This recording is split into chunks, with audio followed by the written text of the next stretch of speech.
For over a decade, he was a welcome guest in millions of living rooms, a presenter connected to the promise of sudden fortune. But years later, his name would be tied to $420,000 in cash, 6 gold bars, and a criminal case spanning from an Auckland cemetery to the country of Turkey. This documentary aims to present an honest and unfiltered account of the case surrounding the well-known New Zealand entertainer who became caught in a gangland money laundering case, Russell Harrison.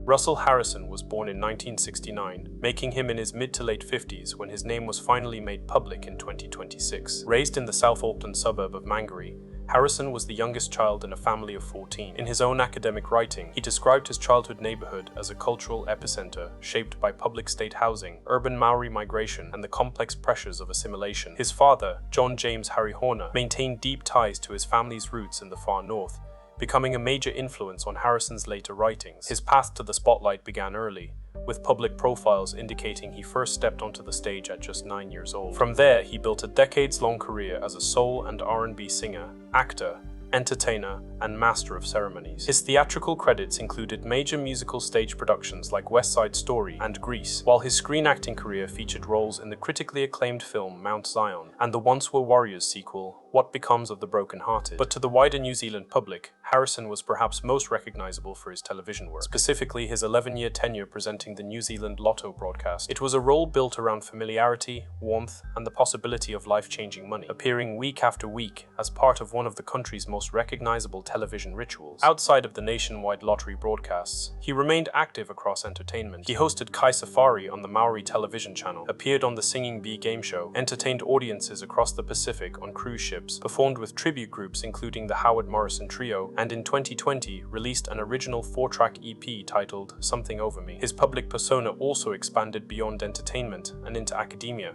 having completed a master's degree in Maori and indigenous leadership at the University of Canterbury. He later published an article titled Reclaiming the Mana of the Maori Indigenous Father in the University of Canterbury Journal, drawing on his South Auckland upbringing and the influence of his father. Harrison had spent years building a reputation anchored in mainstream performance, community, and cultural identity.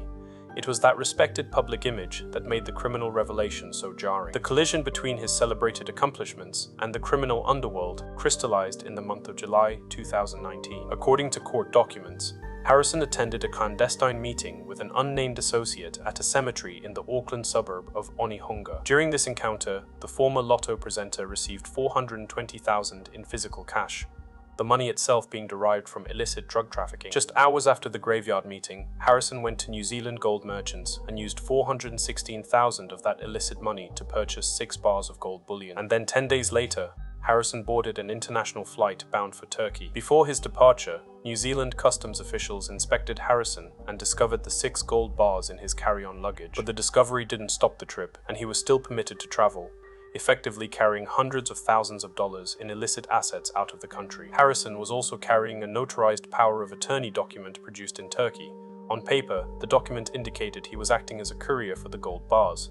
But there was one vital detail missing from the paperwork. What the document did indicate was that Harrison was transporting the gold on behalf of a chap named Mr. Nishanju. What it did not state was that Mr. Nishanju was a close associate of Dax Nakuru. Dax Nakuru, who reportedly also went by aliases including Bullseye, Chuck Norris, and El Mito, was a high-ranking New Zealand-born senior Comancheros figure. At the time of the alleged offending, Nakuru was based in Turkey and linked by authorities to extremely large-scale international drug trafficking. So while the paperwork may have explained why Harrison was carrying the gold, it did not exactly say, "Please deliver 6 gold bars to an alleged international ruthless gangland figure." Harrison's movements were only a single thread in a massive, globally coordinated web of organized crime. The wider case was connected to Operation Trojan Shield, an international law enforcement operation built around an encrypted messaging platform called Anom. For years, and even in current day, transnational criminal organizations rely on these encrypted communication platforms to coordinate drug shipments,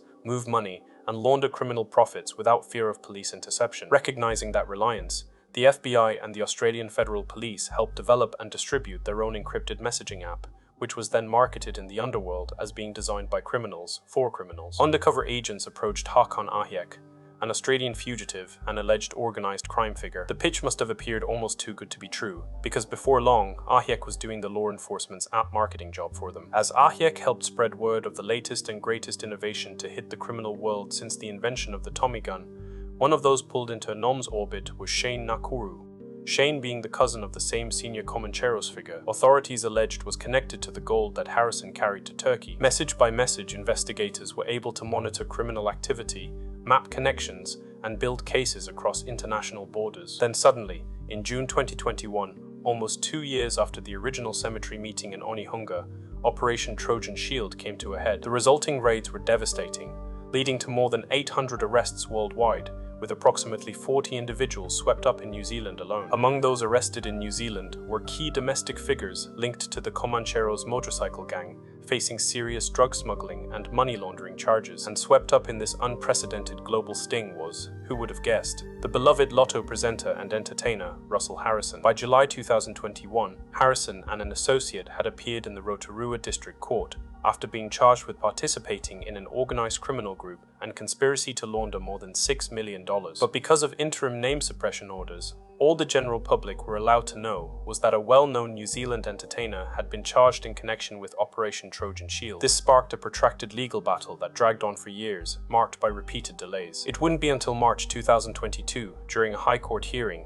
that Justice Mark Woolford declined the entertainer's bid for continued name suppression. Harrison's defense counsel, Ron Mansfield KC, argued that revealing his client's name would permanently damage his 35-year career. But the judge ruled that distress, embarrassment, and adverse financial consequences were all normal parts of awaiting a criminal trial, determining that Harrison's potential worries did not amount to extreme hardship and were instead a natural byproduct of the criminal proceedings he was facing. Unhappy with the outcome, Harrison then took the case to the Court of Appeal. A 3-judge panel would eventually overturn the previous High Court ruling, agreeing that naming him could result in immediate and long-term harm to his career, thus preserving his secret. However, this suppression came with one clear caveat: the suppression would only be granted until his trial. On the 19th of June 2026, Russell Harrison appeared via an audio and video stream in the Auckland High Court before Justice Michael Robinson. By this time, the scope of his charges had narrowed. The Crown had withdrawn the charge of participating in an organized criminal group, and the alleged laundering amount had been significantly lowered from the initial $6 million